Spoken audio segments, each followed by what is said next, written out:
So in honor of Hoon History Month, I decided to take Francis to the China Tobacco Museum, and my God, wasn't that an eye-opening experience? It was transformative.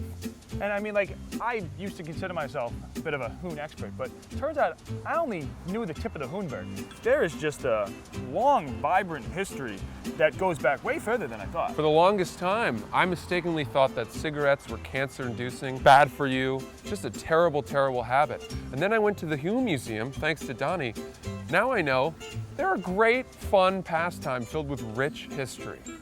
You're telling me. I guess one of the big takeaways, and I'm sure you'd agree, is that while Native Americans invented the hoon, it was the Chinese that perfected it. The Chinese first saw the market, and they monopolized it by involving the government and saying, hey, these are good for you, smoke more hoons.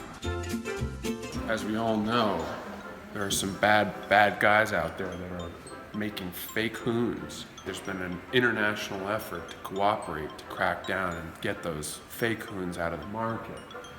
Luckily, it led to the heroes of the day, the guards of the golden leaves, the protectors of the true tobacco. Yeah, I actually applied to become one of the guards of the golden leaves, but my membership was denied. I think mainly because I cranked the 8s, and they were like, hey, start cranking 10s and apply next year. Then we can talk. One of these days, I will be one of the guys of the Golden Leaves. If I didn't think it before, I think it now. China truly is a hoontopia. Those dioramas, those were just like incredibly well done, and they really painted a scene that like, obviously, I never knew about. Yeah, very colorful in there. Lots of wonderful scenes of happy hoon smokers, hoon makers, hoon traders, whatever. They actually had a very lifelike depiction of the first hoon squat ever known to man.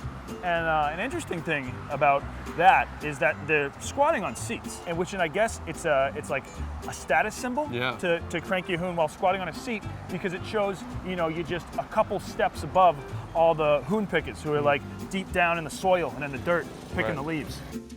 One of my favorite parts was actually seeing the hoon trading cards. Yeah. You know about those, Donnie? Yeah, see, I did, but I did not know there was such like a vibrant array of cards. Yeah. I have one hoon card back home, but they are very hard to come by. Exhibition hall for minors. Whole room dedicated to showing the beauty of tobacco to young children. It was really refreshing to see that kid in there just soaking it all in. Yeah. Kind of like brings me back to when I was a school teacher out here. We would actually run field trips to the China Tobacco Museum. Yeah, you know, it's never too early to teach a young mind the proper way to smoke a hoon. In America, we have brands like Lululemon, which you wear for yoga or while you're on your period. Or Abercrombie & Fitch, which you wear when you're a virgin with disposable income. But here in China, they actually have hoon garb, meant to be worn specifically for cranking hoons. What do we have in the US? We have like a smoking jacket for smoking, but that's about it. Out here, they got fucking hoon holsters, hoon hats, hoon blouses, hoon fucking skirts. They have a few hoon festivals throughout the year, and that's when you'll just see everybody out on the streets wearing the freshest hoon garb.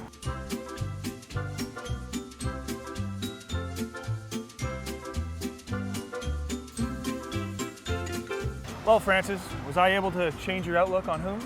I think it's safe to say I'm a hoonaholic. Well, then let's get cranking.